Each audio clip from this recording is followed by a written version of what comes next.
இப்படி விஸ்வாமித்திரன் வந்து ஒன்னும் பண்ண முடியாம தவிக்கிற போது ஹரிச்சந்திரன் ஒரு மார்க்கம் பண்ணினான். நாரத புராணத்துல சத்தியசந்தனுடைய சரித்திரம் சொன்ன புராணத்துல நமஸ்காரம் பண்ணி இந்த கடனை நீக்கிக்க வழி சொல்லுங்கன்னு காட்டானா. கடன் வாங்கினவன் பண்ண வேண்டிய காரியம் தலைக்கு மேல கடன் போயிட்டுதேனா அதுதான் மார்க்கம். என்னை அவமானப்படுத்தாதே, குடும்பத்தை கலைக்காதே, அழகான முறையில ஏதாவது வாயில விட்டு விடுன்னு அப்படி சொல்லணும். ஹரிச்சந்திரன் அப்படி காட்டான்.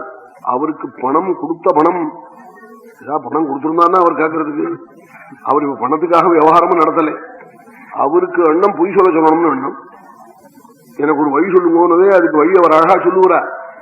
உன் பத்னியை விரண்டா வேலை செய்யட்டமே. உடனே சந்திரமதி வந்து நாதா நான் வேலை செய்யறேன், என்னை வித்தாவது உங்க கடன் நீங்கட்டம்னா உதயமாச்சு. பத்னியை அழிச்சுக்கிண்டு குழந்தையோட கூட இந்த பயவார வரான் கூட காவலுக்கு நட்சத்திரகம். காசி தேசத்துல ராஜ வீதியில போய் ஒரு வீட்டிலையும் போய் கேட்கிறான், சமையலுக்கு அம்மா வேணுமான்னு இவாளை வாசல்ல நிறுத்திவிட்டு அவசியம் வேணுங்கிறாள். சந்திரமதி அழிச்சுன்னு உள்ள போனதே சாட்சாத் ஸ்ரீவ ரூபிணி மகாலட்சுமி மாதிரி இருக்கா. இவ எங்காத்துல சமைச்சா எங்க வீடு உருப்படாது வாண்டாம்ங்கிறான். அதுவும் பிரதிபந்தகமா இருக்குன்னு மெட்ராஸ்ல ஒரு பெரிய மனுஷன் வீட்டுக்கு எஃப்ஏ பாஸ் பண்ண பையன் சமையலுக்கு வரையன்னு எழுதினான். வாண்டான்னுட்டா. அவர் கூட வச்சுக்கிறேன்னா அந்த அம்மா வாண்டான்னுட்டா. நான் இருந்தேன் கூட. அவன் டைப் படிச்சு அழகா எழுதியிருக்கான். எனக்கு வேலை கிடைக்கல, நான் தான் சமைப்பேன், டிஃபன்லாம் பண்ணுவேன், நீர் வச்சுக்கோ எழுதினான். அந்த அவர் ஆரம்பிட்டு சொன்னார், நான் சமை பண்றேங்க நானே இருக்கட்டும். அந்த அம்மா கூடாதுன்னாள். 7 நாள் ஏதாவது நீங்களும் அவனையும் சண்டை போட்டா இங்கிலீஷ்ல பேசிப்பேன், எனக்கு புரியாது. ஏன்னா அவ சேர்ந்து நடுப்புற சண்டை போடுறதுக்கு முடியாது. அதனால தமிழாவே இருந்தா போறோம், இங்கிலீஷ் வேண்டான்னுட்டாவ நம்ம. அவன் நான் நினைச்சேன் அவனுக்கு பிரதிபந்தம் இந்த இங்கிலீஷ் அவனுக்கு இதுக்கும் பிரதிபந்தகமா வரணுமான்னு நினைச்சேன். அதுபோல அவளுடைய ரூபம் மகாலட்சுமி மாதிரி இருக்கா. இவ சமைச்சா எங்கா உருப்படாது வேண்டாங்கிற உத்துரு மாங்கல்ல இப்படி இருக்கிற சந்தர்ப்பத்துல இது மாதிரி விஸ்வாமித்திரன் தன் தபோபலத்தினாலே ஒரு பிராமண தம்பதிகளை காளகண்டன் காளகண்டின்னு சிருஷ்டிச்சு அவளை விட்டு வாங்க சொன்னான்.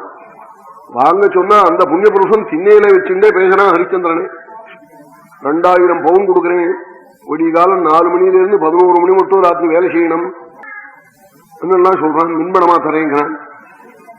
ஆனா நீ இப்படி குச்சு குச்சுன்னு ரகசியமா பேசினா நான் ஒப்புத்துக்க மாட்டேன். காசி தேசத்துல ராஜ வீதியில போய் 3 முறை உன் பேர் என்ன, உன் மனைவி பேர் என்ன, என்னத்துக்காக விற்கிறேன், யாருக்கு கடன் கொடுக்கணும், யார் இடத்துல விற்கிறேன், இதை போய் சொல்லணும். இல்லாத போனா நாம் புறத்தியாருடைய பொருளை ஆத்துல வச்சிருந்தா நாளைக்கு நீயே கேஸ் என் பேர்ல கொண்டு விடலாம். ஆனை மட்டும் காட்டா என்ன அவமானப்படுத்தாதீங்கன்னு ஹரிச்சந்திரன். இல்லைன்னா பணம் கீழவை நாம் வாண்டாம், எனக்கு வேலைக்கு ஆளுங்கிறான். வாங்க ஆள் இல்லாமல் இருக்கிற போது வாங்குறவன் இப்படி சொன்னான். அதுக்காக 3 முறை வீதியிலே குழந்தையோட மனைவியோட நட்சத்திரகனோட போய் அலறினானாம் ஹரிச்சந்திரன்.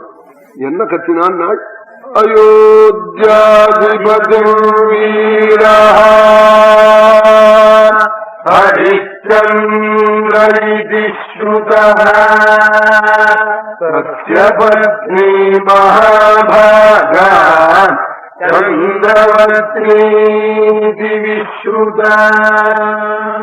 அயோத்திய ஆண்டேன் ஹரிச்சந்திரன் பேரு. போராத காலம் மனைவியை விற்கிறேன் சந்திரமதியை விற்கிறேன். காசி தேசத்துல உள்ள ஜனங்களுக்கு 30 நாளா ஹரிச்சந்திரனை பாக்குறாள் அலையறத்தை. ஆனா ஆறுன்னு தெரியல. ஹரிச்சந்திரன் சொன்னதே இல்ல. காசி தேசம் முழுக்க அழுதுதான். என் அப்பனே ஹரிச்சந்திரனுக்கு இப்படி ஒரு கஷ்டம் வந்ததா? ரங்கநாதன் உபாசிச்ச குடும்பத்துக்கு ஒரு கஷ்டம் வந்ததா? எந்த பிரபு ஸ்ரீரங்கத்துல பிரகாசிக்கிறானோ அந்த பிரபு உபாசிக்கிற குடும்பத்துக்கு வருமா கஷ்டம்? இனி உலகத்துல யாருக்கு என்ன வராதுன்னு ஜனங்கள்லாம் ஆறாளாம். 3 முறை இப்படி அலறினான். அலறி காலகண்டனத்துல போய் 2000 பவுனை வாங்கிட்டு பெரிய ஷாக்கில குழந்தைய கையில பிடிச்சுட்டு இருக்கான். பத்னி பிரதட்சம் பண்ணி நமஸ்காரம் பண்ணிவிட்டு குழந்தைய ஜாக்கிரதையா பார்த்துங்கன்னு அழுதாள் சந்திரமதி. சொல்லிவிட்டு உள்ள போய் கால் வச்சாள். குழந்தை அப்பா கையை உருவிண்டு, அம்மா நான் உங்களை விட்டுட்டு இருக்க மாட்டேன்னு புடவையை போய் பிடிச்சிருந்து அம்மாவை கட்டின்னு விடுத்து. அப்பத்தான் காலகண்டன் ஓங்கி பலாச தண்டத்தால அடிச்சான் குழந்தைய. ஹரிச்சந்திரனும் சந்திரமதியும் கதறினாலாம். குழந்தைய அடிச்சதை பார்த்துவிட்டு, என் குழந்தைய அடிச்சு நாங்க தாங்க மாட்டோம், தவம் பண்ணி பெற்றிருப்போம், ரங்கநாதனத்துல வேண்டி பெத்த குழந்தை, உனக்கும் உள்ள வசதியா இருக்கலாம், எனக்கு வசதி இல்லைங்கிறான். விஸ்வாமித்திர சிருஷ்ட பிராமணன் என்ன பேச மாட்டான்? அப்படியானா பணத்தை கொடு, இங்க உன் புள்ள வேலைக்கு தொந்தரவா வரப்படாது, நீ உன் சம்சாரத்தை அழிச்சிடமோன்னா. ஹரிச்சந்திரன் புத்திமான். அதுக்கு மேல ஒரு யுக்தி சொன்னானா, என் குழந்தையும் இன்னும் 2 வருஷம் போனா வேலை செய்வன், அவனையும் இன்னைக்கே உங்ககிட்ட வித்தப்படுறேன்னு நானா, தாயை விட்டு பிரியல குழந்தை, இன்னும் ஸ்தன்யபானம் பண்ணிட்டு இருக்கான்னு சொன்னார். அப்படியானா 2000 பவுன் தரையும் அவனையும் வித்துட்டு போடுந்தான். அதுக்கு 2000 பவுன், இவளுக்கு 2000 பவுனை தோல்ல வச்சுண்டு குழந்தைய உள்ள அனுப்பிச்சு விட்டு ஹரிச்சந்திரன் பரப்பிட்டான். கழக்க போகணும், மேற்க போறான்.